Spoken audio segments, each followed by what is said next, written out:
Eronning bu nonko'rligiga temir musht bilan javob beramiz. Aliyev. Assalomu alaykum kanalimiz kuzatuvchilari. Kanalda yangi bo'lsangiz, obuna va like tugmasini bosishni unutmang. Ozarbayjon prezidenti Ilhom Aliyev Eronning Naxchivanga qilgan hujumini nonko'rlik sifatida baholab, bu tajovuzga temir musht bilan javob qaytarishini bildirdi. Bu haqda u bugun 5-mart kuni Xavfsizlik kengashi yig'ilishida so'z ochdi. Bugun 5-mart kuni Eron tomonidan Ozarbayjon hududidagi Naxchivan xalqaro aeroporti, uning terminal binosi, maktab va boshqa turar joylar kabi fuqarolik obyektlari hujumga uchradi. Ozarbayjon hukumati Eron rasmiylaridan izoh berilishini, uzr so'ralishini va sodir etganlarini jinoiy javobgarlikka tortilishini talab qildi. Aliyev bunday dushmanona voqealar avval ham Eron tarafidan bir necha bor sodir etganligini aytdi. Barchamiz yaxshi eslaymiz. Bundan oldin Eron maxsus xizmat organlari tomonidan yo'naltirilgan shaxs Tehrondagi Ozarbayjon elchixonasiga terror hujumi uyushtirgandi. Ushbu qonli voqeada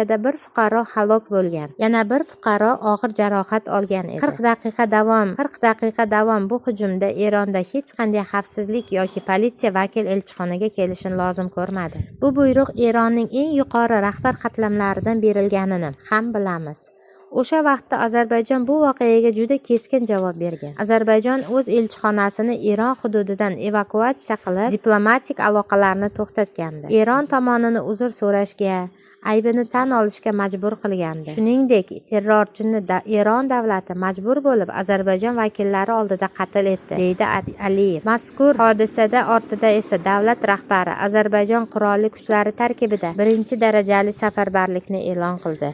O'tgan yilning yoz oylarida va undan keyin Eron bizga asossiz ayblovlar qo'ygan. Eron davlat organlari nazoratidagi media resurslari Ozarbayjonni obro'sizlantirish maqsadida kampaniya olib borgan. Ular yaxshi biladiki, hozirgi mustaqil Ozarbayjon Eron hududida yashovchi ko'plab ozarbayjonliklar uchun umid manbaidir. Ularga Ozarbayjonni obro'sizlantirish va yomon ko'rsatish maqsadi bo'lgan, degan prezident yig'ilishdagi nutqida. Shuningdek, u Ozarbayjon Eron hududiga qarshi hech qanday operatsiyaga qo'l urmaganini, bundan keyin ham qo'l urmasligini aytgan. Bizning siyosatimiz shundan iborat: qo'shni davlatga qarshi operatsiya qilishga qiziqishimiz yo'q va siyosatimiz bunga imkon bermaydi. Biz o'z hududiy yaxlitligimizni himoya qilamiz va himoya qilib kelmoqdamiz. Xuddi Armaniston hujumini to'xtatganimiz kabi har qanday yomon niyatli kuchga qarshi o'z qudratimizni namoyish etishga tayyormiz va Eron buni unutmasin. Ularning bu terroristik harakati boshqa jirkanch harakatlar bilan birga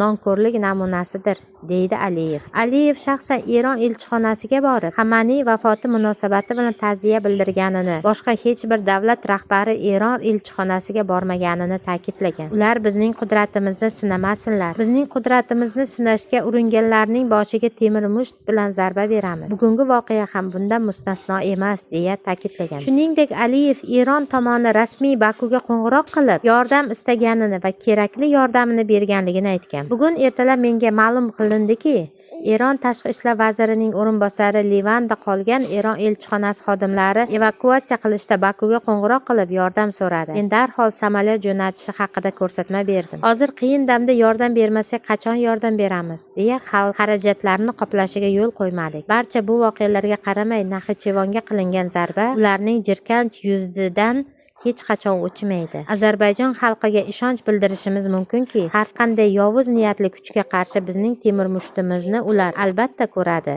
degan Aliyev nutqining so'ngida. Eronning Ozarbayjonga hujumi. Bugun Eron raketasi Ozarbayjonning Naxchivon Muxtor Respublikasi hududidagi aeroportiga qulab tushdi. Naxchivon Ozarbayjonning Eron, Turkiya va Armaniston bilan chegaradosh esklavi bo'lib, Janubiy Kavkazga strategik jihatdan muhim hudud hisoblanadi. Agar bu hodisa tasdiqlansa, mintaqaviy xavfsizlik va siyosiy vaziyatga sezilarli ta'sir ko'rsatishi mumkin. Mazkur voqeadan so'ng Ozarbayjon Tashqi ishlar vazirligi bayonot berdi. Unda bitta dron Naxchivon xalqaro aeroportining terminal binosiga zarba bergan. Yana boshqa bir dron esa Shakarobod qishlog'idagi maktab binosi yaqiniga tushgan. Hududdagi maktab o'quvchilar va o'qituvchilar esa evakuatsiya qilingan. Mazkur voqeadan so'ng Eron Islom Respublikasining Ozarbayjondagi favqulodda va muxtor elchisi Mujtabo Demirchi Cavusho'g'li Tashqi ishlar vazirligiga chaqirilgan. U yerda Eron tomoniga keskin norozilik bildirilgan va tegishli norozilik notasi topshirilgan. Ozarbayjon Mudofaa vazirligi Eronning Naxchivon Muxtor Respublikasidagi aeroportga qilgan hujumi javobsiz qolmasligini bildirgan. Shuningdek, Ozarbayjon Respublikasi Tashqi ishlar vaziri Baxtiyor Saidov Ozarbayjon Respublikasi Tashqi ishlar vaziri Jayxun Bayramov bilan telefon orqali muloqot qilib, hujumdan jiddiy xavotir bildirgan. Ozarbayjon prezidenti Ilhom Aliyev Eronning Naxchivonga qilgan hujumini terroristik deb atadi va buning uchun uzr so'rashi kerakligini ta'kidladi.